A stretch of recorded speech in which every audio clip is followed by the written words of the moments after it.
کہ وہ آپ سے مخاطب ہوں، اور آج مجلس کے اختتام پر مہدی شہزادہ قاسم کی برآمد ہوگی۔ بر محمد و اہل بیت محمد صلوات۔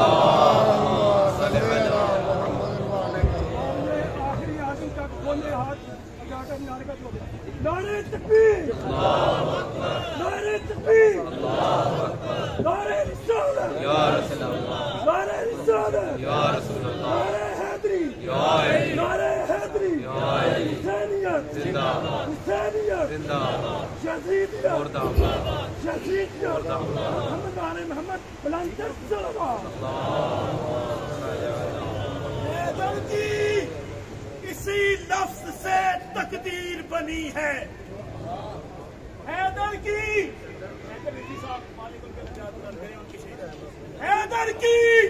اسی لفظ سے تقدیر بنی ہے، چھاؤں ہے علم کی جو میرے سر پہ تنی ہے، اور اس عشق کے مذہب سے تعلق ہے ہمارا جس عشق میں ملا نہیں زنجیر زنی ہے۔ ایمان علی حق نعرہ حیدری۔ اعوذ باللہ السمیع العلیم من الشیطان اللعین الرجیم، بسم اللہ الرحمن الرحیم، الحمد للہ المعروف من غیر رؤیت والخالق من غیر ربیت، الذی لم یزل قائما دائما اذ لا سماء ذات ابراج ولا لیل داج ولا بحر ساج ولا ارض ذات مہاد ولا خلق ذو اعتماد، والصلاة والسلام والتحیۃ والإکرام علی نبی الرحمت وخازن المغفرت وقائد الخیر والبرکت ومنقذ العباد من الہلکت، سیدنا ومولانا ابو القاسم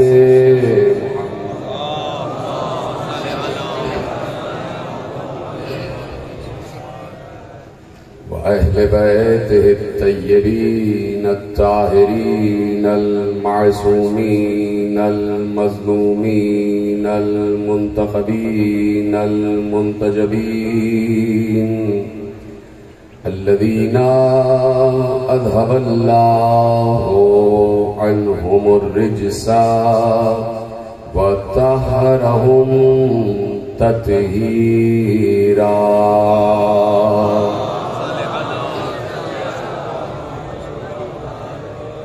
أما بعد، فقد قال الله سبحانه وتعالى في محكم كتابه المجيد وفرقانه الحميد وقوله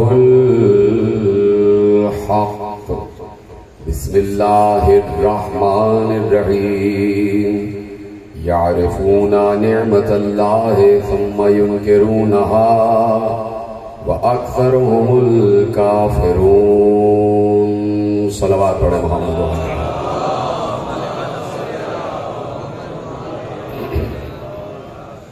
1445 ہجری کے اشرح ماہ رضا کی مرکزی بارگاہ دھوبی گھاٹ فیصل آباد میں حضرات آج 7ویں مجلس میں شریک ہیں، اور وسائل معرفت کے عنوان سے سلسلہ گفتگو 7ویں منزل میں داخل ہو رہا ہے۔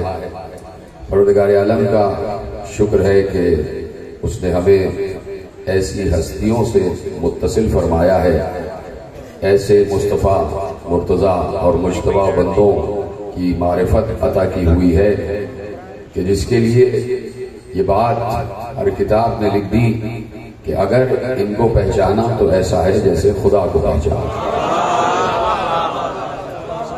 تو معرفت کے وسائل اور معرفت کے وسیلے یہ بہت ضروری ہیں تاکہ ہم اپنے الہ کو اور اپنے رب کو پہچانیں۔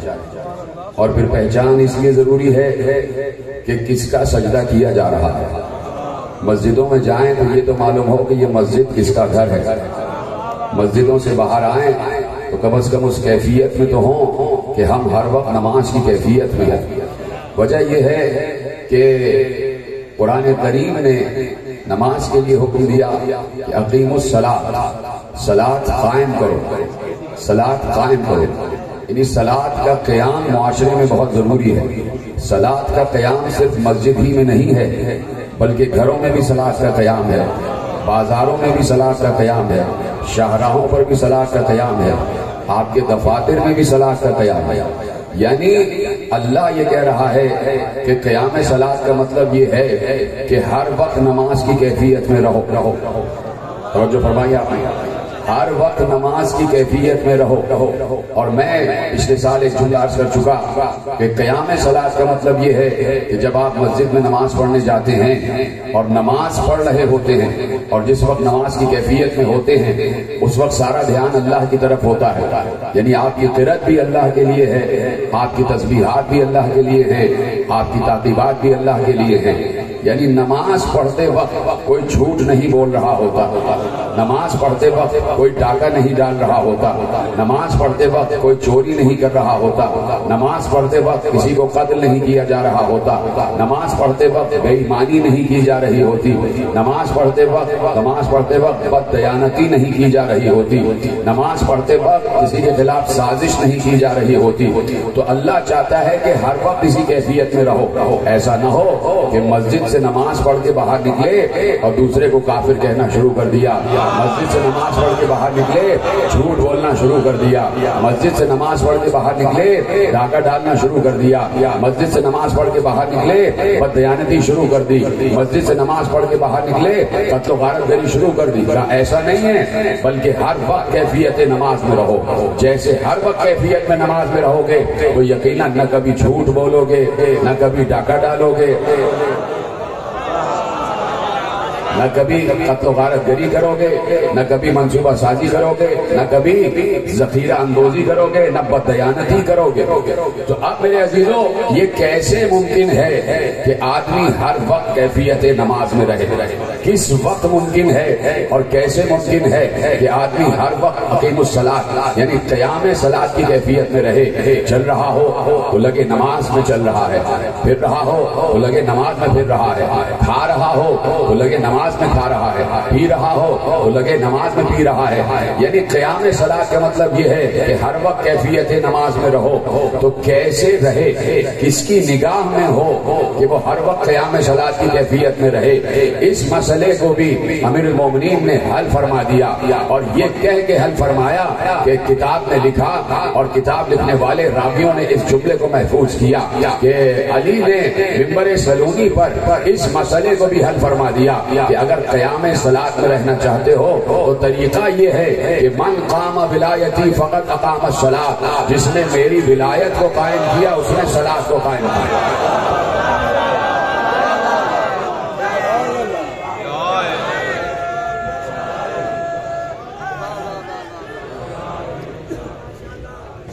توجہ فرمائیے آپ نے۔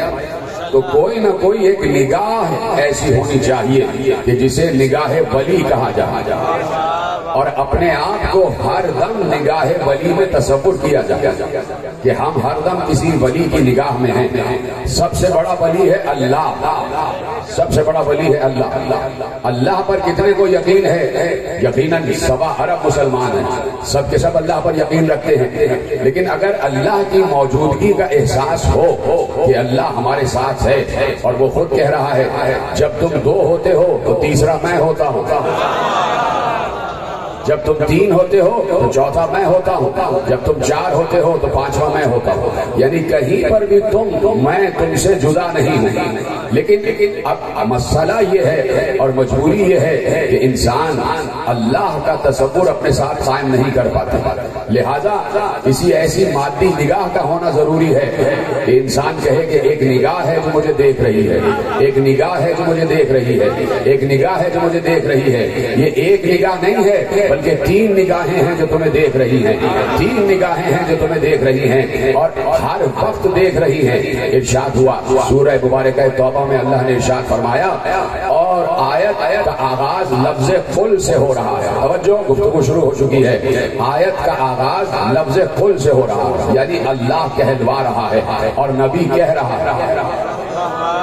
کہلوانے والا اللہ اور کہنے والا نبی۔ اللہ کہہ رہا ہے قل، اے نبی کہہ دیجئے۔ اب کس سے کہہ دیجئے؟ تمام انسانوں سے کہہ دیجئے، تمام عالم انسانیت سے کہہ دیجئے۔ کیا؟ قل اعملوا فسيرى الله عملكم ورسوله والمؤمنون۔ ان سے کہیے کہ تمہارے ہر عمل کو اللہ دیکھ رہا ہے۔ توجہ، سلامت رہیں جیسے آپ میرا ساتھ دے رہے ہیں۔ تمہارے ہر عمل کو اللہ دیکھ رہا ہے۔ یہ قرآن کی آیت ہے، حدیث نہیں ہے کہ جس پہ ڈیبیٹ ہو جائے۔ قرآن کی آیت یہ کہہ رہی ہے کہ تمہارے ہر عمل کو اللہ دیکھ رہا ہے۔ تم چل رہے ہو اللہ دیکھ رہا ہے، تم پھر رہے ہو اللہ دیکھ رہا ہے، تم بیٹھے ہوئے ہو اللہ دیکھ رہا ہے، تم کھڑے ہوئے ہو اللہ دیکھ رہا ہے، تم کھا رہے ہو اللہ دیکھ رہا ہے، تم پی رہے ہو اللہ دیکھ رہا ہے، تم بات کر رہے ہو اللہ دیکھ رہا ہے، تم خاموش ہو اللہ دیکھ رہا ہے، تم کسی سے مل رہے ہو اللہ دیکھ رہا ہے، تم سچ بول رہے ہو اللہ دیکھ رہا ہے، تم جھوٹ بول رہے ہو اللہ دیکھ رہا ہے، تم قتل کر رہے ہو اللہ دیکھ رہا ہے، تم یتیموں کی سرپرستی کر رہے ہو اللہ دیکھ رہا ہے، تم بیواؤں کی خبرگیری کر رہے ہو اللہ دیکھ رہا ہے، تم مصافحہ کر رہے ہو اللہ دیکھ رہا ہے، تم معانقہ کر رہے ہو اللہ دیکھ رہا ہے، تم حقوق ادا کر رہے ہو اللہ دیکھ رہا ہے، تم فرائض ادا کر رہے ہو اللہ دیکھ رہا ہے، تم میدان میں ہو اللہ دیکھ رہا ہے، تم گھر میں ہو اللہ دیکھ رہا ہے، تم شاہراہ پر ہو اللہ دیکھ رہا ہے، تم پہاڑوں پر ہو اللہ دیکھ رہا ہے، تم یقیناً اگر کہیں مصلی پر ہو تو اللہ دیکھ رہا ہے، تم ممبر پر ہو تو اللہ دیکھ رہا ہے، تم مسجد میں ہو اللہ دیکھ رہا ہے، تم گھر میں ہو اللہ دیکھ رہا ہے، تم بچوں سے باتیں کر رہے ہو اللہ دیکھ رہا ہے، تم بڑوں سے باتیں کر رہے ہو اللہ دیکھ رہا ہے، تمہاری شادی ہو رہی ہے اللہ دیکھ رہا ہے، تمہارے تعلقات آگے بڑھ رہے ہیں اللہ دیکھ رہا ہے، تم پڑھ رہے ہو اللہ دیکھ رہا ہے، تم لکھ رہے ہو اللہ دیکھ رہا ہے، تم آگے بڑھ رہے ہو اللہ دیکھ رہا ہے، تم روزی کما رہے ہو اللہ دیکھ رہا ہے، تم تجارت کر رہے ہو اللہ دیکھ رہا ہے، تم آسمانوں پر پرواز کر رہے ہو اللہ دیکھ رہا ہے، تم ایک ملک سے دوسرے ملک جا رہے ہو اللہ دیکھ رہا ہے، تم اپنے وطن واپس آ رہے ہو اللہ دیکھ رہا ہے، تم نماز پڑھ رہے ہو اللہ دیکھ رہا ہے، تم روزہ رکھ رہے ہو اللہ دیکھ رہا ہے، تم حج کر رہے ہو اللہ دیکھ رہا ہے، تم زکات دے رہے ہو اللہ دیکھ رہا ہے، تم جہاد کر رہے ہو اللہ دیکھ رہا ہے، جہاں پر بھی ہو جو عمل بھی انجام دے رہے ہو اللہ دیکھ رہا ہے۔ لیکن اللہ نے آیت یہیں پر نہیں روکی بلکہ یہ کہا جیسے میں دیکھ رہا ہوں ویسے ہی میرا رسول بھی دیکھ رہا ہے۔ سلامت رہے، جملے آپ تک پہنچ گئے؟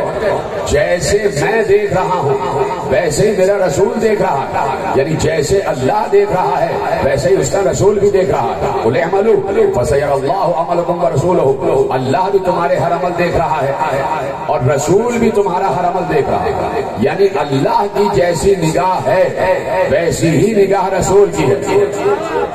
بڑی آسانی سے آپ نے جملے کو وصول کیا، جملہ بہت بڑا آپ کے حوالے کیا، میرا جملہ نہیں ہے قرآن کا جملہ ہے، یعنی جیسے اللہ دیکھ رہا ہے ویسے ہی اس کا رسول دیکھ رہا ہے۔ اب کیا دوبارہ ساری چیزیں دہراؤں؟ تم چل رہے ہو رسول دیکھ رہا ہے، تم پھر رہے ہو رسول دیکھ رہا ہے، تم کھا رہے ہو رسول دیکھ رہا ہے، تم پی رہے ہو رسول دیکھ رہا ہے، تم پہاڑوں پہ بھاگے جا رہے ہو رسول دیکھ رہا ہے۔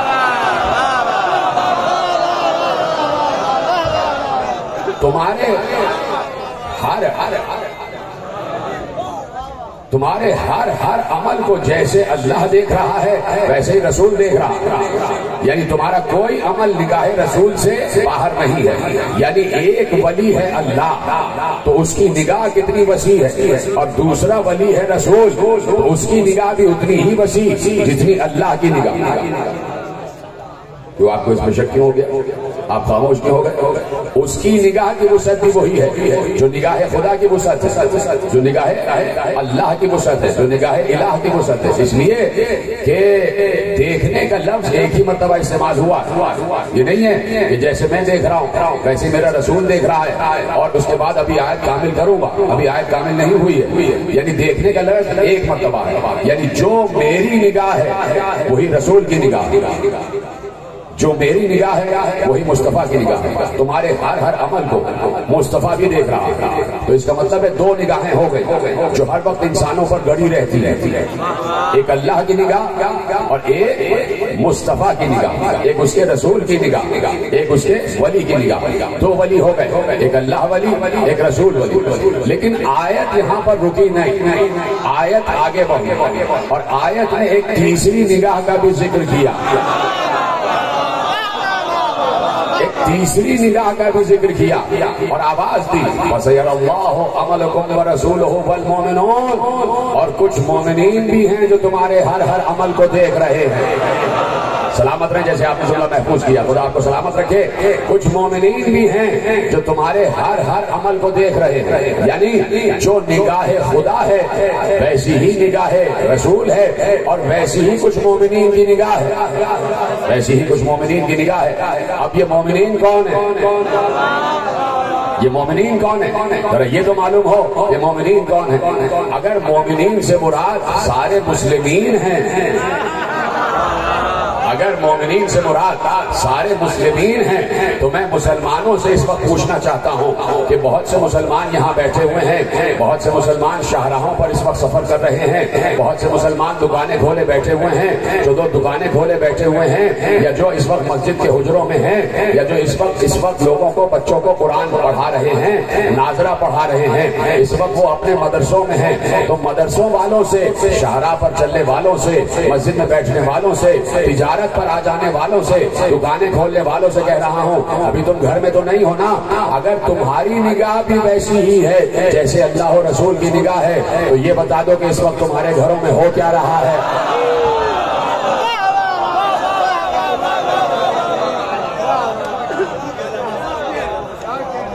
اس وقت بتا دو کہ تمہارے گھروں میں کیا ہو رہا ہے، یعنی اگر کہیں پر انسان ہے تو دوسری جانب کی اسے خبر نہیں ہے، یعنی ہمارا عالم تو یہ ہے کہ پردے کے اس طرف کیا ہے ہمیں پتہ ہی نہیں، ہمیں پتہ ہی نہیں، ہم آگے دیکھ رہے ہیں تو پیچھے کیا ہو رہا ہے یہ نہیں معلوم، یہ نہیں معلوم۔ نگاہ ولی ہر جانب دیکھتی ہے، اللہ اکبر، نگاہ ولی ہر جانب دیکھتی ہے۔ خاموش ہو گئے آپ، دیکھیے صحیح بخاری میں امام محمد ابن اسماعیل بخاری علیہ الرحمہ نے ایک روایت لکھی، اور روایت کیا ہے؟ روایت یہ ہے کہ پیغمبر جب نماز پڑھا رہے ہوتے تھے تو پیچھے اصحاب کرام نماز پڑھ رہے ہوتے تھے، اور چونکہ ایک تصور ہے کہ نیکی میں جلدی کی جائے، نیکی میں جلدی کی جائے، تو اس سے پہلے کہ پیغمبر رکوع میں جاتے، اصحاب پیغمبر سے پہلے رکوع میں چلے جاتے، پیغمبر سے پہلے رکوع میں چلے جاتے، پیغمبر بعد میں رکوع میں جاتے، لیکن اصحاب یہ سوچتے کہ بھائی نیکی میں جلدی کرو، نیکی میں جلدی کرو، تو وہ پیغمبر سے پہلے رکوع میں چلے جاتے۔ پیغمبر نے ایک بار نماز ختم کی اور پیچھے مڑ کر کہا لا تسبقونی فی الرکوع، مجھ سے پہلے رکوع میں نہیں جایا کرو، یعنی جیسے آگے دیکھ رہا ہے ویسے ہی پیچھے بھی دیکھ رہا ہے۔ یہ ہے نگاہ ولی، لا تسبقونی فی الرکوع، مجھ سے سبقت نہ کیا کرو رکوع میں، میرے بعد رکوع میں جایا کرو۔ اور اس کے بعد پیغمبر نے دوسرا جملہ کہا کہ تمہارا رکوع بھی مجھ سے پوشیدہ نہیں ہے اور تمہارا خشوع بھی مجھ سے پوشیدہ نہیں ہے۔ بڑی آسانی سے آپ نے جملہ سلامت رہے، جن کے ہاتھ بلند ہو رہے ہیں، یہ بہت اہم جملہ تھا، فوراً پے بپے دو جملے کہے کہ مجھ سے رکوع میں سبقت نہ کیا کرو، پہلے نہ جایا کرو، اس لیے کہ تمہارا رکوع بھی میں دیکھ رہا ہوتا ہوں اور تمہارا خشوع بھی۔ یہ نہیں کہا کہ تمہارا رکوع بھی دیکھ رہا ہوتا ہوں تمہارا سجدہ بھی، کہنا تو یہ چاہیے تھا نا کہ تمہارا رکوع بھی دیکھ رہا ہوں اور تمہارا سجدہ بھی، لیکن کیا کہا؟ تمہارا رکوع بھی دیکھ رہا ہوں اور تمہارا خشوع، یعنی پیغمبر نے بتایا کہ تمہارا ظاہر بھی میری نگاہ میں ہے، تمہاری نیت بھی میری نگاہ میں ہے۔ سلامت رہیں آپ۔ تمہارا ظاہر بھی نگاہ میں ہے اور تمہارا باطن بھی میں جانتا ہوں. کس کی کیا نیت ہے پیغمبر اچھی طرح جانتا ہے. پیغمبر اچھی طرح جانتا ہے. اب یقیناً پیغمبر نے اس نگاہ کو اور وسعت کہ میری نگاہ کہاں تک ہے.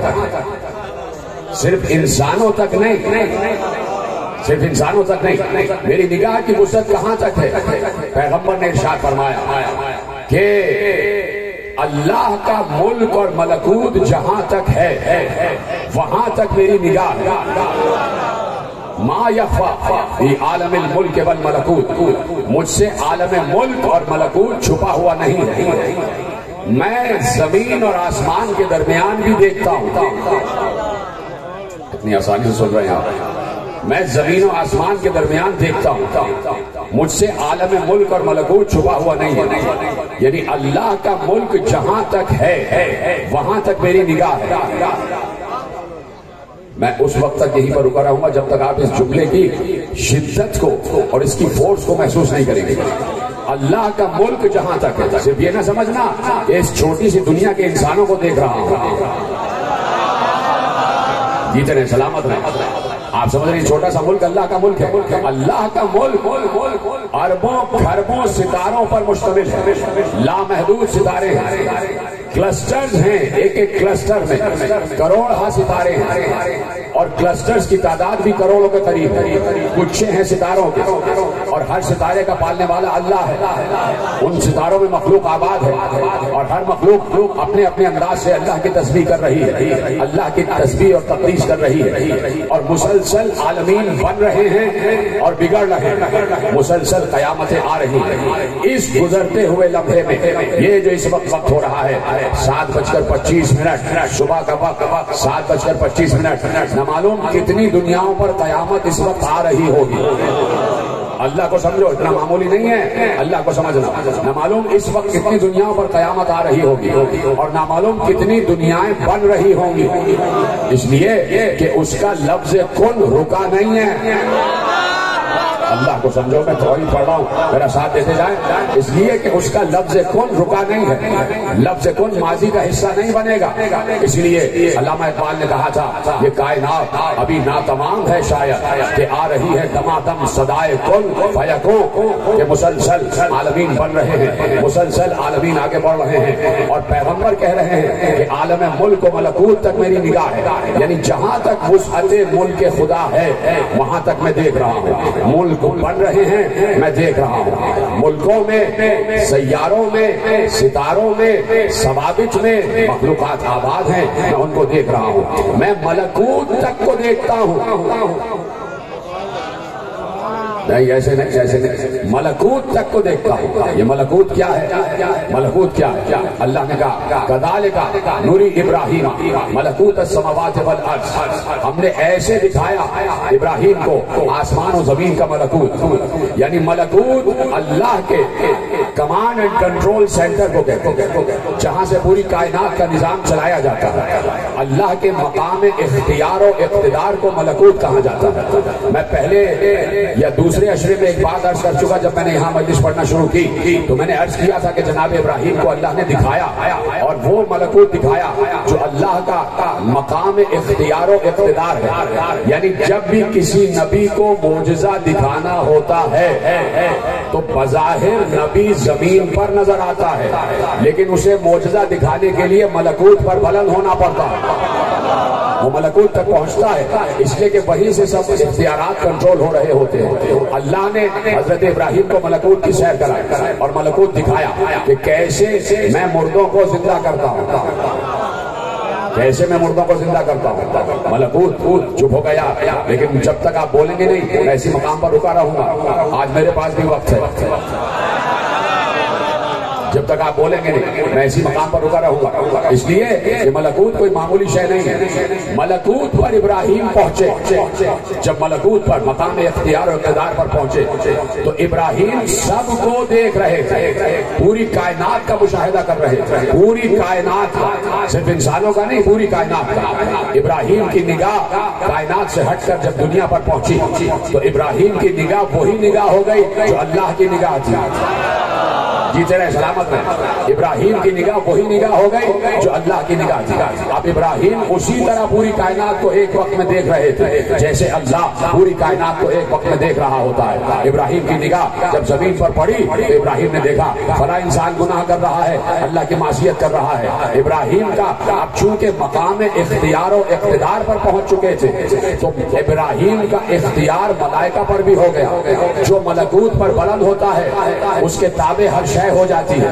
پھر ملائکہ بھی اس کے اطاعت گزار ہوتے ہیں, پھر فرشتے بھی اس کے اطاعت گزار ہوتے ہیں, پھر جبرائیل و اسرائیل بھی اس کے اطاعت گزار ہوتے ہیں. ابراہیم نے دیکھا ایک شخص معصیت کر رہا ہے, ایک شخص گناہ کر رہا ہے. ابراہیم نے اسرائیل سے کہا اس کی روح قبض کر لو, یہ اللہ کا گناہ کر رہا ہے. اسرائیل تابع حکم ابراہیم سے پہنچے, روح کو قبض کر لیا. دوسرے انسان کو دیکھا معصیت کر رہا ہے, اس کی روح قبض کرو, اس کی روح قبض کرو, اس کی روح قبض کرو, اس کو مارو, اس کو مارو, اس کو مارو. یعنی نگاہ ابراہیم نگاہ خدا ہو چکی تھی. جب بہت سے انسان مروا دیے تو اللہ گویا ہوا ابراہیم ابراہیم کیا کر رہے ہو, میں بھی تو انہیں دیکھ رہا ہوتا ہوں. سلامت رہیں آپ. ابراہیم میں بھی تو انہیں دیکھ رہا ہوتا ہوں. یعنی نگاہ میں بھی فرق ہے, فطرت میں بھی فرق ہے. یعنی میرا بتانے کا مقصد یہ ہے کہ جو ملکوت تک پہنچ جائے وہ کائنات کی ہر شے کو ویسے ہی دیکھ رہا ہوتا ہے کہ جیسے اللہ دیکھ رہا ہے. تو اب پیغمبر نے کہا کہ میں عالم ملک و ملکوت تک کو دیکھ رہا ہوتا ہوں. میں بظاہر زمین پر رہتا ہوں لیکن میری نگاہ ملکوت تک رہتی ہے, میری نگاہ ملکوت تک رہتی ہے. بظاہر میں زمین پر رہتا ہوں. اب مجھے نہیں پتا جملہ آپ تک کیسے پہنچے گا. تیار ہو جائیے جملہ سننے کے لیے. ایک نگاہ ہے اللہ کی, ایک نگاہ ہے رسول کی, اور ایک نگاہ کس کی ہے, ابھی مسئلہ حل ہونے جا رہا ہے. جب پیغمبر معراج سے واپس آئے, سلامت رہیں, جب پیغمبر معراج سے واپس آئے تو ایک بار علی سے ملاقات ہوئی تو پیغمبر سے علی نے کہا یہ ہے نگاہ ولی. پیغمبر سے علی نے کہا یا رسول اللہ حالات آپ بتائیں گے یا میں بتا دوں.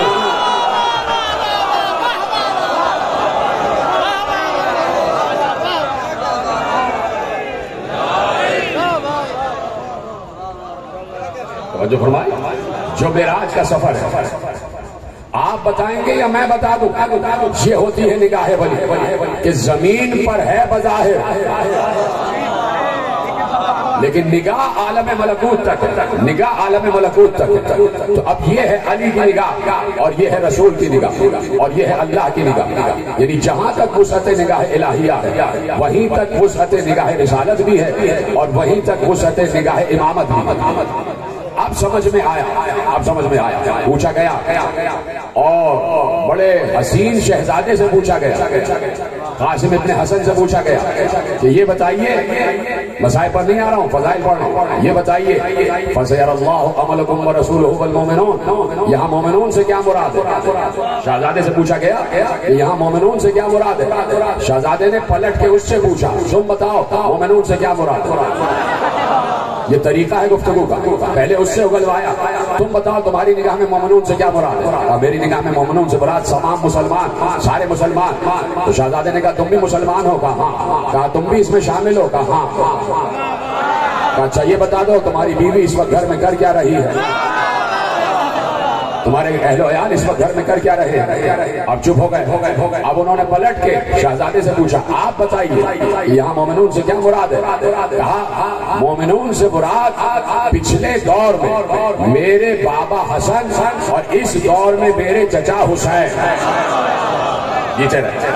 یعنی ہر دور کا امام ویسے ہی دیکھ رہا ہوتا ہے کہ جیسے اللہ دیکھ رہا ہے. اب سمجھ میں آیا کہ ہر دور میں ایک عین اللہ کا تصور کتنا ضروری ہے. کاش کے جملہ پہنچ جاتا آپ کو. ہر دور میں ایک عین اللہ کا تصور کتنا ضروری ہے. ہر دور میں اللہ کی ایک آنکھ ہے. اسی لیے زیارتوں میں بھی کہتے ہو کہ آپ معصوم کے لیے عرض کیا جاتا ہے کہ آپ زمین پر اللہ کی دیکھتی ہوئی آنکھ, عین اللہ ناظرۃ فی الارض, زمین پر اللہ کی دیکھتی ہوئی آنکھ, اسے کہتے ہیں عین اللہ. تو کوئی عین اللہ ہے جو ہر وقت انسانوں کو دیکھ رہا ہے.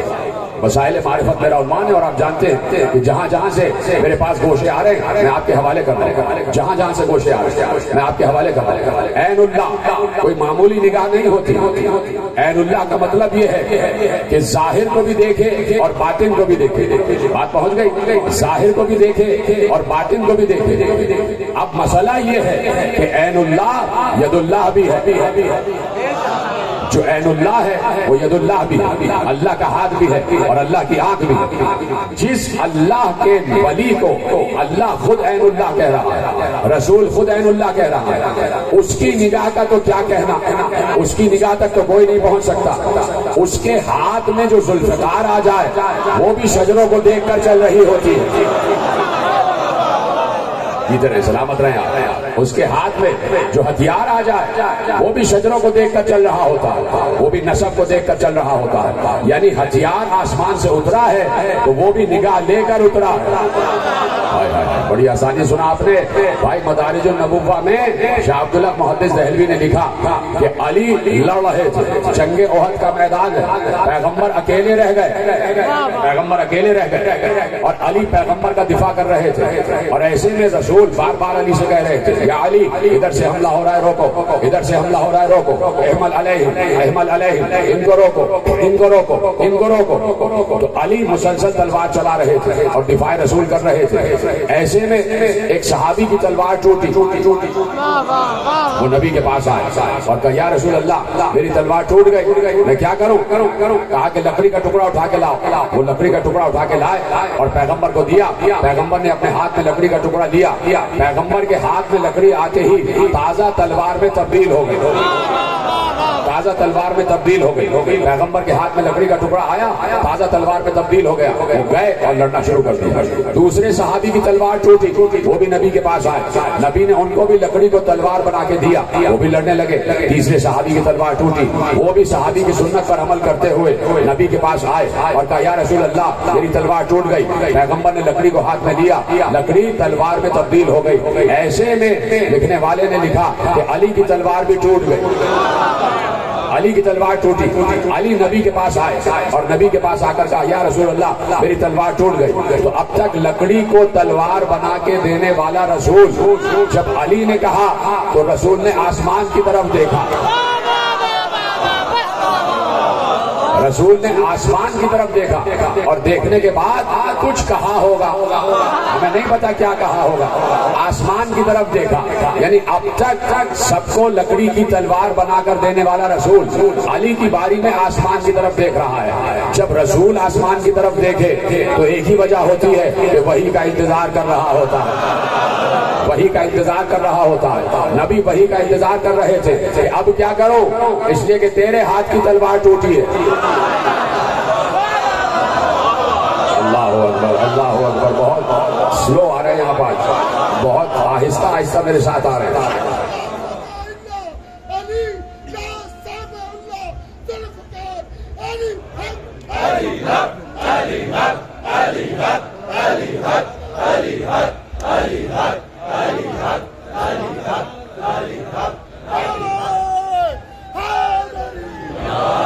توجہ فرمائی، اب تو علی کے ہاتھ کی تلوار ٹوٹ گئی ہے، گویا آسمان سے اجازت لے رہے تھے کہ کیا کیا جائے۔ اب رسول آسمان کی طرف دیکھے اور وہاں سے کوئی اثر پذیری نہ ہو، یہ ہو ہی نہیں سکتا، وہاں سے کوئی اثر نہ آئے، یہ ہو ہی نہیں سکتا۔ ایک بار عبداللہ محدث دہلوی لکھتے ہیں کہ آسمانوں کے دروازے کھلے، آسمانوں کے دروازے کھلے، ایک کرسی برآمد ہوئی، سونے اور چاندی سے بنی ہوئی کرسی، لال و جواہرات سے جڑی ہوئی کرسی، کرسی خالی نہیں تھی، کرسی پر جبرائیل بیٹھے ہوئے تھے، جبرائیل کے ہاتھ بھی خالی نہیں تھے، جبرائیل کے ہاتھ میں تلوار تھی اور جبرائیل خاموش نہیں آ رہا تھا بلکہ یہ کہتا ہوا آ رہا تھا لا فتح الا علی لا سیف الا ذوالفقار۔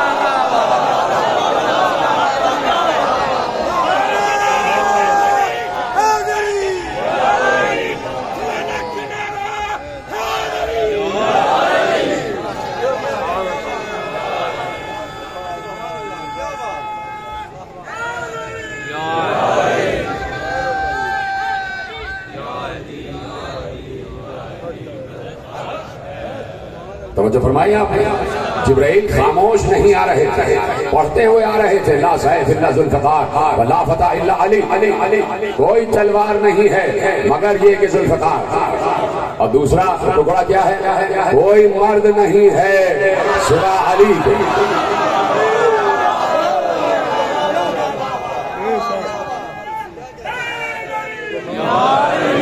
کوئی مرد نہیں ہے سوائے علی سے، مرد میدان ہے تو علی، اور اگر کوئی تلوار ہے تو ذوالفقار۔ اب چونکہ ولی کی طرف سے آئی ہے، اللہ ولی کی طرف سے آئی ہے، اور نبی ولی کے ذریعے آئی ہے، اور علی ولی کے لیے آئی ہے، تو جو ہتھیار آسمان سے اترا اس کی نگاہ بھی وہی ہے جو نگاہ ولی ہے۔ بات سمجھانا چاہیے آپ کو، اس کی نگاہ بھی وہی ہے جو نگاہ ولی ہے۔ میں ہمارے خطیب اہل سنت کی نظر ایک جملہ کرنا چاہتا ہوں، تشریف فرمائیں اور خدا ان کی توفیقات میں اضافہ فرمائے۔ ایک جملہ عرض کرنا چاہتا ہوں، ہمارے یہاں کے بہت بڑے خطیب گزرے علامہ اظہر حسن زیدی علی اللہ مقامہ، ان کا جملہ ہدیہ کر رہا ہوں تمام سامعین کو، جہاں جہاں بھی حضرات بیٹھے ہوئے تھے۔ انہوں نے ان سے کسی نے پوچھا کہ یہ بتائیے کہ جب دوستوں کی تلوار ٹوٹی تو نبی لکڑی کو تلوار بنا کے دیتے رہے، جب علی کی تلوار ٹوٹی تو تلوار آسمان سے آئی، وجہ کیا ہے؟ انہوں نے ایک سادہ سا جواب دیا کہ جو یہاں کا سپاہی تھا اس کو یہاں کا ہتھیار ملا،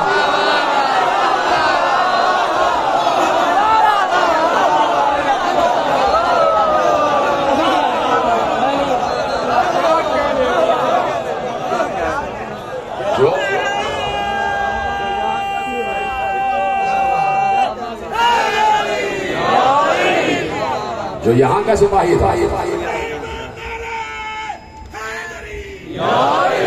اسے یہاں کا ہتھیار ملا، اور جو وہاں کا تھا اسے وہاں کا ہتھیار ملا، جو وہاں سے آیا اسے وہاں کا ہتھیار ملا۔ تو ہتھیار اگر دست نبوت میں آئے یا دست امامت میں آئے، پیغمبر اپنے ہاتھ میں لکڑی کا ٹکڑا لے رہے ہیں اور پیغمبر کے ہاتھ میں لکڑی کا ٹکڑا آ کے تر و تازہ تلوار میں تبدیل ہو رہا ہے، یہ ہے نبی کے ہاتھ کا معجزہ۔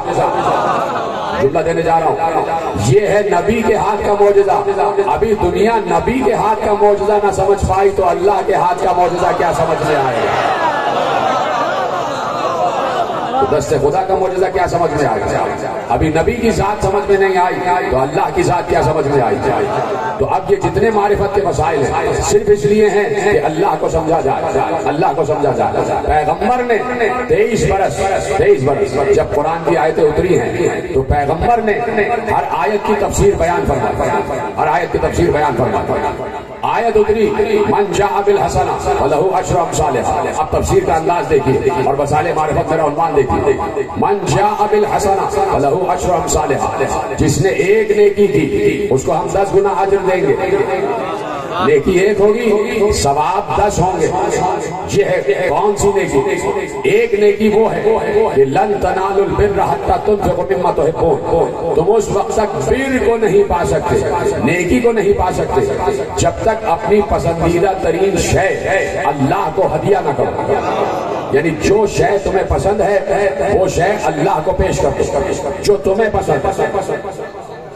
ایسا نہیں کہ گئے ہیں کہیں اور سامنے سے فقیر گزر رہا اور جو جیب میں سب سے خراب نوٹ ہے وہ اللہ کی راہ میں ہدیہ کر دیا، نہیں، سب سے پسندیدہ ترین شے اللہ کی راہ میں ہدیہ کرو۔ اگر تمہیں ہمت ہے تو اس آیت پر تو عمل کر کے دکھاؤ۔ بڑے بڑے عمل کرنے والے لوگ پڑے ہوئے ہیں، ہمت ہے تو مولوی سے کہو، ملا سے کہو کہ اس آیت پر تو عمل کرے، تجھے گاڑیوں سے اور اپنے بنگلوں سے بڑی محبت ہے، دے دے اللہ کی راہ میں۔ تو بات کیا ہے؟ جو شے سب سے اہم ترین اور قیمتی ہے اللہ وہ مانگ رہا ہے، اللہ وہ مانگ رہا ہے۔ جملہ دوں آپ کے حوالے کرو اگر آپ کی اجازت ہے۔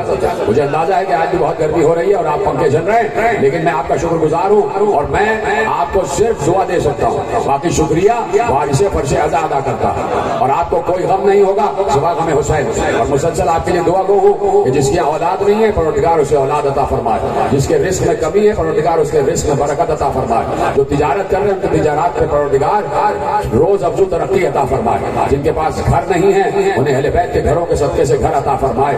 جن کی بیٹیاں رشتوں کے انتظار میں بیٹھی ہیں ان کو بہترین بار عنایت فرمائے. میں آپ کے لیے مسلسل دعا گو ہوں, پروردگار آپ کی دعاؤں کو قبول فرمائے. لیکن میں عرض یہ کر رہا ہوں کہ نگاہ ولی کہاں تک ہے, نگاہ ولی کہاں تک ہے, اور پھر ولی کا تعارف کہاں تک ہے.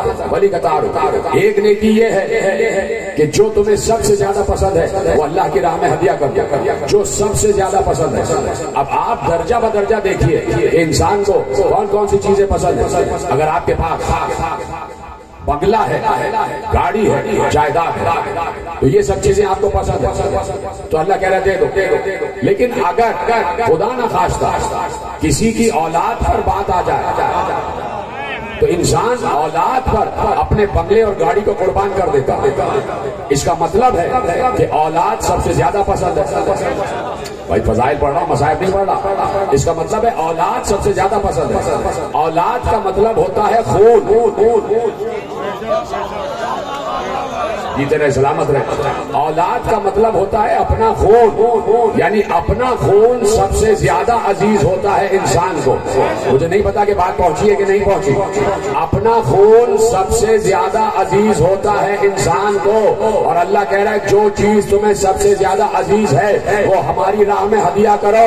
ارے اسی لیے تو کہیں ہم زنجیر لگا کے خون ہدیہ کر رہے ہیں, کہیں کما لگا کے خون ہدیہ کر رہے ہیں.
آیتیں اتر رہی تھی اور نبی اس کا ترجمہ کر رہے تھے, تفسیر کر رہے تھے. ایک نیکی بر ہے اور ایک نیکی ہے حسنہ. من جاء بالحسنہ فلہ عشر امثالھا. جس نے ایک نیکی کی ہم اسے 10 گنا اجر دیں گے. آواز دے دیجیے, ایک نیکی کرو گے 10 گنا اجر ملے گا. مناقب مرتضوی میں صالح کشفی ترمذی سنی الحنفی نے یہ حدیث محفوظ کی جو میں آپ کے حوالے کر رہا ہوں. اگر عالم اہل سنت نے نہ لکھا ہوتا تو شاید میں اس پلیٹ فارم پر نہ پڑھتا. لیکن جب علماء اہل سنت کی تصدیق آ گئی تو اب میں آپ کے حوالے کر رہا ہوں کہ پیغمبر نے جب آیت اتری من جاء بالحسنہ فلہ عشر امثالھا, جس نے ایک نیکی کی اس کو ہم 10 گنا اجر دیں گے, تو کسی نے کھڑے ہو کے پوچھا یا رسول اللہ یہ حسنہ کیا ہے, یہ حسنہ کیا ہے, یہ حسنہ کیا ہے کہ نیکی ایک ہو لیکن ثواب 10 گنا ہو. تو ایک بار صالح کشفی نے ترمذی سنی اور حنفی نے مناقب مرتضوی میں پیغمبر کی یہ حدیث درج کر لی, محفوظ کر لی, اور آج میں وہیں سے پڑھ کے آپ کے حوالے کر رہا ہوں. ایک بار پیغمبر نے علی کو دیکھا, پوچھا گیا حسنہ کیا ہے, تو پیغمبر نے علی کو دیکھا اور کہا یا علی حبک حسنہ, یا علی تمہاری محبت حسنہ ہے. ابھی حدیث تمام نہیں ہوئی. یا علی تمہاری محبت حسنہ ہے, لا تضر معها سیئہ وبغضک سیئہ لا تنفع معها حسنہ. یا علی تمہاری محبت ایسی نیکی ہے جس کے ساتھ کوئی گناہ نقصان نہیں دیتا, اور تمہارا بغض ایسا گناہ ہے جس کے ساتھ کوئی نیکی فائدہ نہیں دیتی.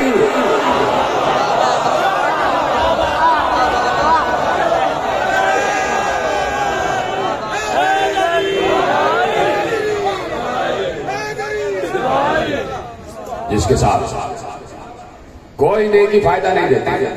علی کا بغض ایسا گناہ ہے کہ نیکیاں کیے جاؤ وہ صفر ہو رہی ہے, وہ زیرو ہو رہی ہے. علی کو اللہ نے پیغمبر کے ذریعے سے امتیازات سے نوازا، اعزازات سے نوازا، اور یہی اعزازات میں آپ کے حوالے کرتا ہوں۔ پیغمبر نے ارشاد فرمایا کہ 3 فضیلتیں ایسی ہیں کہ جس میں میں اور علی شریک ہیں۔ 3 فضیلتیں ایسی ہیں کہ جس میں میں اور علی شریک ہیں۔ وہ 3 کون سی ہیں؟ پیغمبر نے ارشاد فرمایا لی لواء الحمد و علی کیوں حامل والکوثر لی و علی کیوں ساقی والجنت والنار لی و علی کیوں قسیم ہو۔ اب اس کا ترجمہ آپ کے حوالے کرتا ہوں، لیکن ترجمہ تھوڑی دیر بعد حوالے کرتا ہوں۔ کچھ مہدی صاحب آپ سے کہنا چاہتے ہیں اور یقیناً آپ ان کی بات پر غور فرمائیے گا۔ بڑے محمد و آل محمد تو جو فرمائی آپ نے کہ پیغمبر نے ارشاد فرمایا کہ 3 فضیلتیں ایسی ہیں کہ جس میں میں اور علی شریک ہیں۔ اس کا مطلب ہے قدر مشترک ہے محمد و علی میں، اشتراک ہے محمد و علی میں۔ تو کہا 3 فضیلتیں ایسی ہیں کہ جس میں میں اور علی شریک ہیں۔ ارشاد فرمایا کہ میرے لیے لوائے حمد ہے۔ لوائے ہم سمجھتے ہیں اتنا بڑا پرچم ہوگا آسمانوں پر محشر کے دن، اتنا بڑا پرچم، ایک پرچم، اور اتنا بڑا کہ پورا عالم محشر اس کے سائے میں آئے گا۔ اتنا طویل پرچم ہوگا اور اس پرچم کا اٹھانے والا علی۔ پیغمبر کہہ رہے ہیں میرے لیے لوائے حمد ہے اور اٹھانے والا علی۔ لوائے حمد میرا ہے لیکن اٹھائے گا علی۔ کوثر میرا ہے لیکن بانٹے گا علی۔ جنت و دوزخ کا مالک میں لیکن تقسیم کرے گا علی۔ جنت و دوزخ کا مالک میں لیکن تقسیم کرے گا علی۔ اب پیغمبر نے کہا 3 فضیلتیں تو ایسی ہیں جس میں میں اور علی شریک ہے۔ اب سنیے جملہ آگے بڑھ رہا ہے اور کہا 3 فضیلتیں ایسی ہیں جس میں علی تنہا ہے، میں بھی شریک نہیں۔ جیتے رہے سلامت رہے، بالکل آپ کے آخری لمحے میں تقریر داخل ہو رہی ہے۔ 3 فضیلتیں ایسی جس میں میں اور علی شریک، لوائے حمد میرا ہے، اٹھانے والا علی، کوثر میرا ہے، بانٹنے والا علی، جنت و نار کا مالک میں ہوں اور تقسیم کرنے والا علی۔ اور کہا اب 3 فضیلتیں ایسی ہیں جس میں علی تنہا ہے، علی لا شریک ہے، جس میں علی کے ساتھ میں بھی شریک نہیں ہوں۔ پوچھا گیا اے رسول اللہ وہ کون سی فضیلتیں ہیں؟ کہا سنو، جیسا سسر علی کو ملا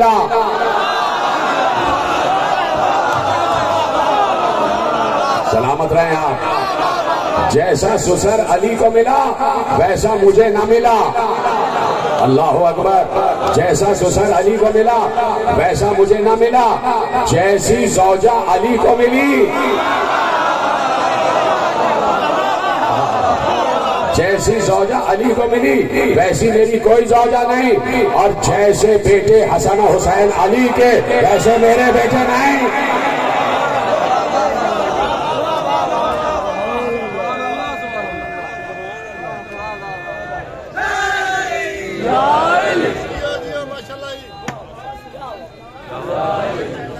جیسے میرے بیٹے، جیسے علی کے بیٹے حسن و حسین ویسے میرے بیٹے نہیں۔ یا رسول اللہ یہ کیا کہہ دیا آپ نے؟ حسن و حسین بھی تو آپ ہی کے بیٹے ہیں، حسن و حسین آپ کے بیٹے، لیکن میں کیا کروں کہ قرآن نے کہہ دیا ما کان محمد ابا احد من رجالکم، محمد تم مردوں میں سے کسی کا باپ نہیں ہے، محمد تم مردوں میں سے کسی کا باپ نہیں ہے، یعنی باپ ہے تو ایک بیٹی کا باپ ہے۔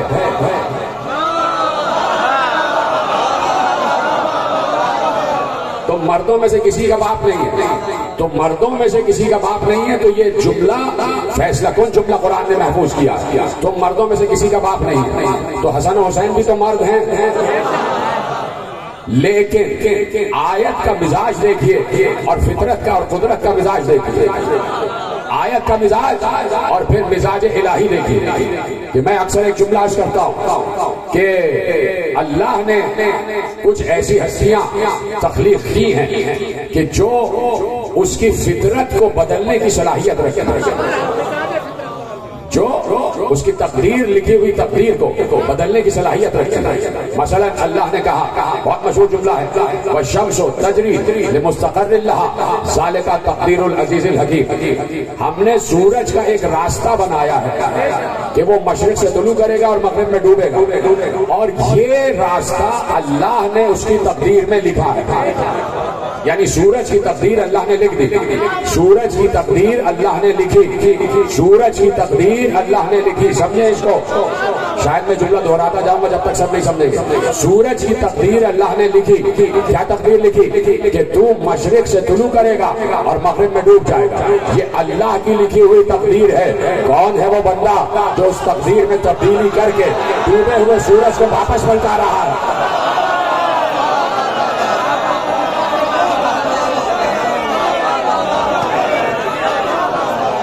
یعنی جو کام ہو رہا ہے وہ منشاء الہی ہو رہا ہے.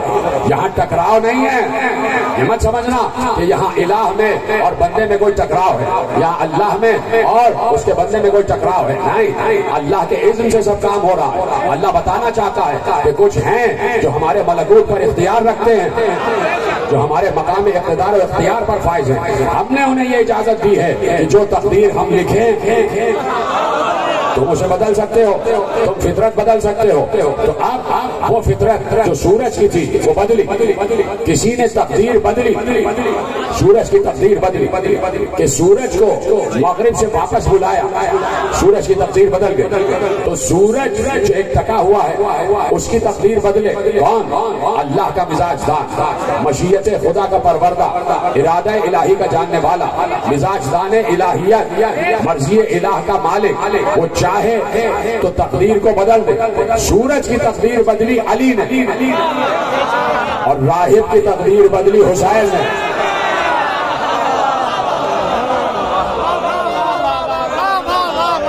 توجہ فرمائیے آپ.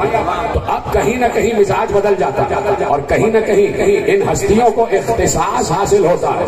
اب چونکہ استثنائی کیفیت تھی اور اختصاصی کیفیت تھی تو ایک بار جب قرآن نے کہا کہ محمد تم مردوں میں سے کسی کا باپ نہیں ہے لیکن حسنین کا اختصاص باقی رکھنا تھا، تو ایک بار اس آیت نے تو یہ کہا کہ محمد تم مردوں میں سے کسی کا باپ نہیں ہے. جملہ سننا، اس آیت میں تو یہ کہا کہ محمد تم مردوں میں سے کسی کا باپ نہیں ہے لیکن اختصاص حسنین کو قائم رکھنے کے لیے کہا کہ جاؤ ان نصارہ نجران سے کہو تم اپنے بیٹوں کو لاؤ، ہم اپنے بیٹوں کو لائیں.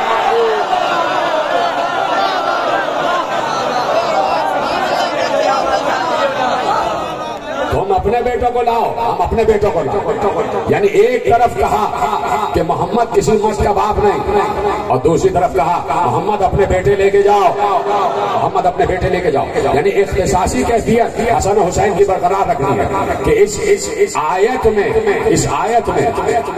حسنین الگ ہیں، حسنین کا اختصاص الگ ہے. وہ رسول کے بیٹے ہیں، وہ رسول کے بیٹے مباہلے کے اعتبار سے رسول کا بیٹا ہے حسن اور حسین، ابنائے رسول. اسی لیے جب بھی تاریخ امامت آپ پڑھیں گے تو جب بھی کسی امام کو مخاطب کیا گیا یہ اپنا رسول اللہ کہہ کے مخاطب کیا گیا، یہ اپنا رسول اللہ کہہ کے مخاطب کیا گیا.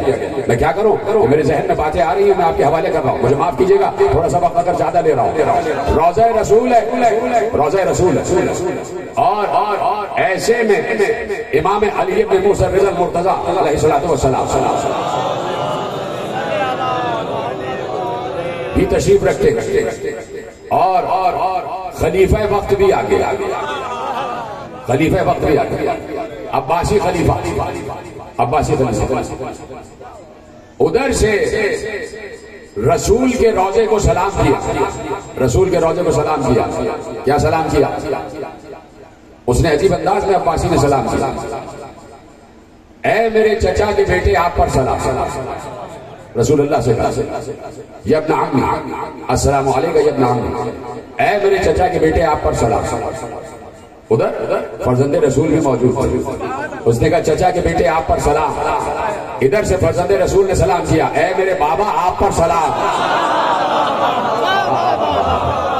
آپ دیکھ رہے ہیں کہ کہاں سے تسلسل آگے بڑھ رہا ہے اور کہاں سے ملیت کی منزل ظاہر ہو رہی ہے کہ ابنائے رسول ہیں، فرزند رسول.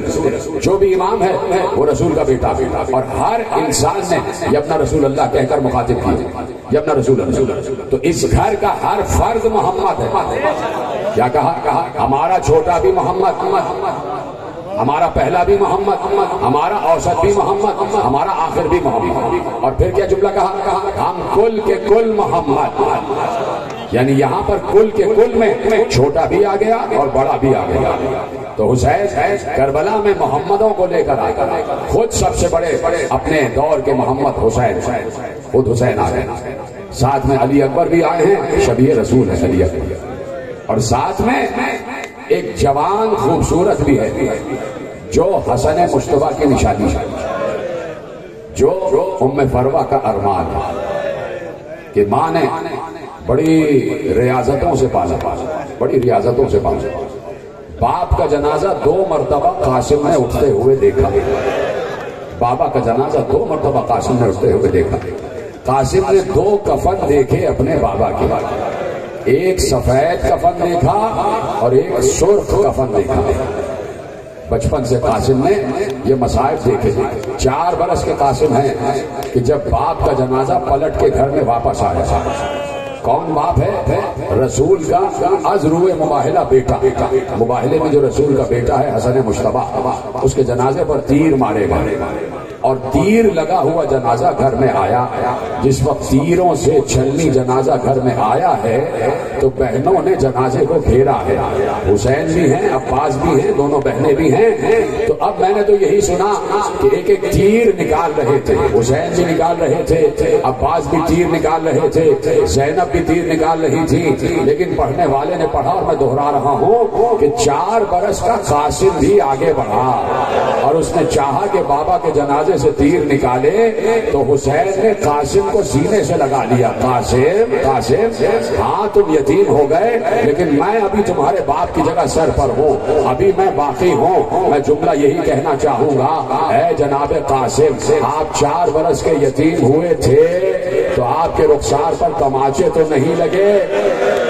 اجرکم اللہ، اجرکم اللہ، آپ کے سر پر آپ کے باپ اور چچا عباس کا سایہ سلامت تھا، اور انہی سایوں میں قاسم نے پروان چڑھے ہیں، قاسم نے پرورش پائی ہے۔ کربلا تیار ہو رہی تھی، ہر گھر میں کربلا تیار ہو رہی تھی، ہر حجرے میں کربلا تیار ہو رہی تھی، ہر ماں اپنا ہدیہ تیار کر رہی تھی، اور ایسے میں حسن مصطفیٰ نے اپنی قربانی تیار کی اور اس قربانی کا نام قاسم، اس قربانی کا نام حسن مصطفیٰ نے قاسم کے بازو پر ایک تعویذ باندھ دیا، ایک تحریر باندھ دی اور یہی کہا، ام فروہ جب کوئی مصیبت آ جائے تو اس تحریر کو کھول لینا، اس میں تمہاری مصیبت کا حل ہے۔ بس وہ تحریر بندھی رہی اور پھر زمانے پہ زمانہ گزرتا گیا۔ 28 رجب کو مدینہ خالی ہو گیا، قاسم کا حجرہ بھی خالی ہو گیا، اب کچھ پڑھنے کے لیے رہ تو گیا نہیں ہے۔ 7 محرم آج آ گئی، آج 7 محرم آ گئی، آپ نے سر پیٹا ہے، آپ سمجھ گئے آج آل محمد کے بچوں پر پانی بند ہو گیا۔ اجرکم اللہ، یہی طریقہ ہے رونے کا۔ آج آل محمد کے حسین کے بچوں پر پانی بند ہو گیا، اب پانی خیمہ گاہ میں نہیں جا رہا ہے، اب جتنا بچا ہے آج شام تک اتنا چلے گا، کل سے وہ پانی بھی ختم ہو جائے گا، 3 دن کی بھوک اور پیاس ہوگی اور پھر حسین کے بچے ہوں گے۔ اور آج کا دن منسوب ہے قاسم ابن حسن سے، ام فروہ کے ارمان سے دن منسوب ہے۔ ام فروہ اتنا حسین بیٹا ہے ام فروہ کا کہ ماں روز نیا کرتا سی کر پہنا کر دیکھتی ہے، یہ کرتا میرے لال پر کیسا لگے گا، یہ کرتا میرے لال پر کیسا لگے گا۔ جب سامان باندھا ہے تو قاسم کا بھی سامان باندھا ہے۔ 28 رجب کو قاسم کے نئے کرتے، قاسم کے نئے کپڑے لے کر چلی ہیں کہ میں روز اپنے بچے کو نیا کرتا پہناؤں گی اور دیکھوں گی ارمان بھرا ہے دل ماں کا۔ آ گیا قربانیوں کا دن میرے عزیزوں، قربانیوں کا دن آیا تو بار بار ہر ماں، دیکھیے کربلا میں بھی ماں کی فطرت بدلی ہے، کربلا میں بھی ماں کی فطرت بدلی ہے۔ ہر ماں یہ چاہتی ہے کہ اس کے بچے کے جسم پر کوئی خراش نہ آئے، لیکن کربلا کی ماں یہ چاہتی ہے کہ اس کے بچے کا لاشا آ جائے، میرا بیٹا فاطمہ کے بیٹے پر سے قربان ہو جائے۔ ہر ماں یہی چاہتی ہے۔ اپنے اپنے شہداء کو بھیجا جاتا ہے کہ جاؤ ان کو بتاؤ کہ حسین کون ہے۔ ہر شہید ہونے سے پہلے، جنگ کرنے سے پہلے جب میدان میں آتا ہے تو رجس پڑھتا بتاتا ہے ہم کون ہیں اور بتاتا ہے کہ حسین کون ہے. یہ ہے امر بالمعروف اور یہ ہے نہی عن المنکر کہ جس کے لیے ایک ایک شہید جاتا تھا, حسین کا تعارف کرانے جاتا تھا, اسلام کا تعارف کرانے جاتا تھا, اور اس کے بعد وہاں سے جنگ شروع ہوتی تھی اور یہاں سے دفاعی جنگ ہوتی تھی, اور دفاعی جنگ بھی ایسی ہوتی تھی کہ الامان الحفیظ کی آوازیں آتی تھی. قاسم کب جاؤ گے؟ کہہ دیا ماں نے, قاسم کب جاؤ گے؟ ایک بار جب شب عاشور آئی ہے نا اور حسین بتا رہے تھے کہ کل کیا ہوگا, کل کیا ہوگا, شہداء کی فہرست تیار ہو رہی تھی. اب دیکھنا قاسم کا جذبہ دیکھنا اور قاسم کا ولولہ دیکھنا, قاسم کی شجاعت دیکھنا اور قاسم کا جذبہ دیکھنا. جب شہیدوں کی فہرست تیار ہو رہی تھی تو حسین نے لکھوایا, ہر کسی کا نام لکھوا رہے تھے, لکھواتے لکھواتے ایک بار نام آیا علی اصغر. کیا سنا آپ نے؟ ایک بار حسین نے نام لکھوایا علی اصغر, تو ایک بار قاسم کھڑے ہو کے کہتے ہیں چچا علی اصغر کا نام, کیا فوج اشقیہ خیموں تک آ جائے گی؟ کیا فوج اشقیہ خیموں تک آ جائے گی؟ حسین نے کہا نہیں, میں علی اصغر کو پانی پلانے لے جاؤں گا. یعنی اتنا ولولہ ہے قاسم میں کہ قاسم چاہتے ہیں کہ میں خیموں کے دفاع پر مامور رہوں. صبح عاشور آ گئی, علی اکبر کی اذان سے ابتدا ہو گئی, قربانیوں کی ابتدا ہوئی. قاسم بار بار جاتے ہیں, چچا مجھے اجازت دے دیجیے, چچا مجھے اجازت دے دیجیے. ایک بار حسین قاسم کو سینے سے لگا کر ایک جملہ کہتے ہیں, تم میرے بھیا حسن کی نشانی ہو, تمہیں دیکھتا ہوں تو میرا بھائی حسن مجھے یاد آ جاتا ہے, کیسے تمہیں جانے دوں, کیسے تمہیں اجازت دے دوں. آخر کار سر جھکا کر قاسم اپنی اماں کے خیمے میں آ گئے. کہا اماں اجازت نہیں مل رہی, ہمارا چچا اجازت نہیں دے رہا. کہا اچھا کیوں اجازت نہیں مل رہی؟ کہا بار بار کہتے ہیں کہ تم کو دیکھتا ہوں تو حسن یاد آ جاتے ہیں, میرا بھیا حسن یاد آ جاتا ہے. اماں بڑی مصیبت آ گئی, بڑی مشکل آ گئی, مجھے اجازت نہیں مل رہی. سنیں گے جملہ, جیسے ہی لفظ مشکل سنا, جیسے ہی لفظ مصیبت قاسم کی زبان پر آیا, ام فروا نے کہا لو قاسم مسئلہ حل ہو گیا, تم نے مجھے ایک وصیت یاد دلا دی. قاسم اپنی آستین اوپر الٹو. قاسم نے آستین اوپر الٹی, ایک تعویذ قاسم کے بازو پر بندھا ہوا تھا. ام فروا نے تعویذ کھولا, کہا بیٹے تمہیں معلوم ہے جب تمہارا بابا اس دنیا سے جا رہا تھا تو یہ تعویذ لکھا تھا اور کہا تھا ہر مصیبت کا حل اس تعویذ میں ہے, اب اس سے بڑی کوئی مصیبت نہیں ہے کہ تمہیں جانے کی اجازت نہیں مل رہی. ام فروا نے تعویذ کھولا, تعویذ کھول کر پڑھا اور پڑھ کر خوش ہو گئی. کہا آؤ قاسم اب میں اجازت دلواتی ہوں, اب میں اجازت دلواتی ہوں. قاسم کا ہاتھ پکڑا اور لے کے آئی خیمہ گاہ حسینی میں. حسین نے اپنی بھابھی کو دیکھا, اپنی بھاوج کو دیکھا, سر جھکا کر کھڑے ہو گئے. کیسے تشریف لائیں؟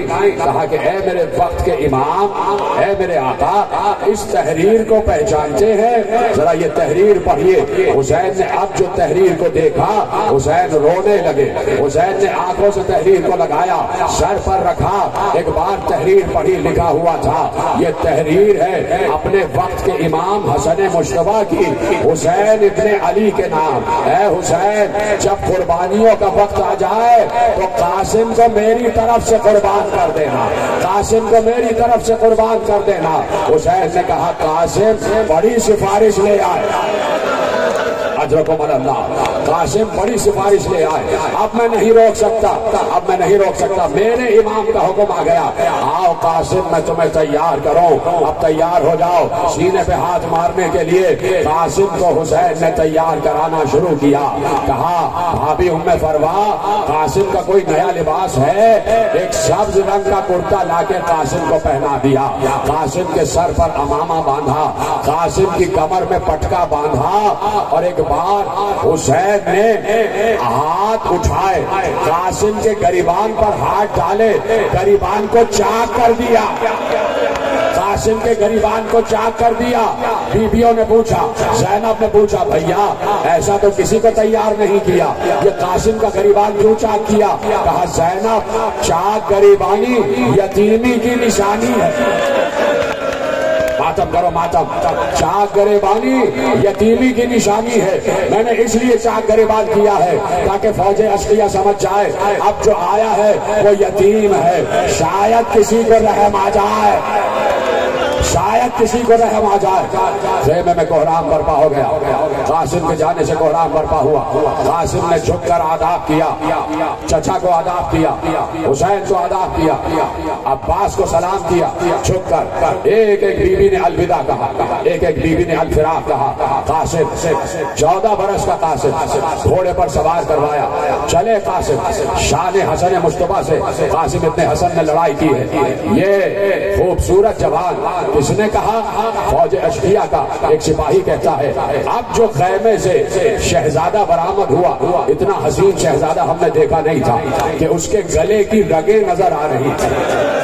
اس کے گلے کی، کیا سن رہے ہیں میرے عزیزوں، اس کے گلے کی رگیں نظر آ رہی تھی۔ قاسم نے شان حسن مصطفیٰ سے جنگ کی ہے۔ وہ جنگ جو حسن مصطفیٰ نے لڑی تھی اس کو کامل کیا ہے قاسم ابن حسن نے۔ ارزق شامی کے 4 بیٹوں کو مارا اور ارزق شامی کو مارا، اور جس وقت ارزق شامی کے 4 بیٹے اور ارزق شامی قاسم کے مقابلے پہ آیا، ادھر حسین نے کہا بھابی ام فروا، ماں کی دعا بیٹے کے حق میں قبول ہوتی ہے۔ اب جو پہلوان آیا ہے وہ بڑا جابر ہے، دعا کرو کہ قاسم کو فتح حاصل ہو۔ ماں نے دعا کی، قاسم کو فتح حاصل ہوئی، 4 بیٹے مارے گئے، ارزق شامی بھی مارا گیا۔ ادھر سے قاسم کی جنگ شروع ہو رہی تھی، ادھر سے قاسم حملے پر حملہ کر رہا تھا۔ آخر کب تک 3 دن کا بھوکا پیاسا جنگ کرتا؟ ختم ہو گئی تقریر، ختم ہو گئے مصائب۔ قاسم پر چاروں طرف سے حملہ ہوا، لیکن قاسم دفاع کرتا ہوا آگے بڑھ رہا تھا۔ ایک بار قاسم، لکھا یہی ہے روایت میں کہ قاسم ذرا سا جھکے، اس لیے کہ قاسم کے نالین کا تسمہ قاسم کے گھوڑے کی رکاب میں الجھا۔ قاسم جب نالین کا تسمہ کھولنے کے لیے جھکا تو 14 برس کے قاسم پر ایک گرز چلا، ایک طاقتور گرز چلا۔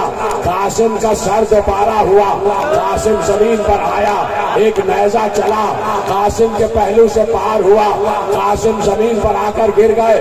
آتے ہی آواز دی، لکھنے والے نے لکھا جو شہید گرتا تھا کبھی کہتا تھا حسین مدد، کبھی کہتا تھا السلام علیکہ یا ابا عبداللہ، کبھی کہتا تھا بابا مدد، لیکن یہ عجیب بچہ تھا، جب زمین پر گرا تو کہا اماں، میں گر گیا، اماں میں گر گیا۔ ادھر سے حسین نے عباس کو دیکھا، عباس نے حسین کو دیکھا، دونوں بھائی حسن مصطفیٰ کی یادگار، ماتم کرو ماتم، یادگار کو لینے چلے۔ ادھر سے حسین نے حملہ کیا، ادھر سے عباس نے حملہ کیا۔ لکھا یہ ہے کہ بیچ میں قاسم پڑا ہوا تھا، ادھر کی فوجیں ادھر، ادھر کی فوجیں ادھر، آواز آ رہی تھی چچا بچائیے، چچا بچائیے۔ حسین نے فوجوں کو بھگایا، قاسم کے لاشے پر پہنچے۔ ایک بار حسین نے دیکھا قاسم سالم نہیں ہے، قاسم کا لاشا بکھرا ہوا ہے۔ کبھی حسین نے اپنی عبا کو بچھایا، اپنی عبا کو بچھایا، آخری جملہ تقریر کا، اپنی عبا کو بچھایا، کبھی یہ ٹکڑا چنا، کبھی یہ ٹکڑا چنا۔ حسین نے محسوس کیا جیسے حسین کے ساتھ کوئی اور بھی ہے۔ اب جو پیچھے دیکھا حسن مصطفیٰ اپنے بیٹے کے ٹکڑے،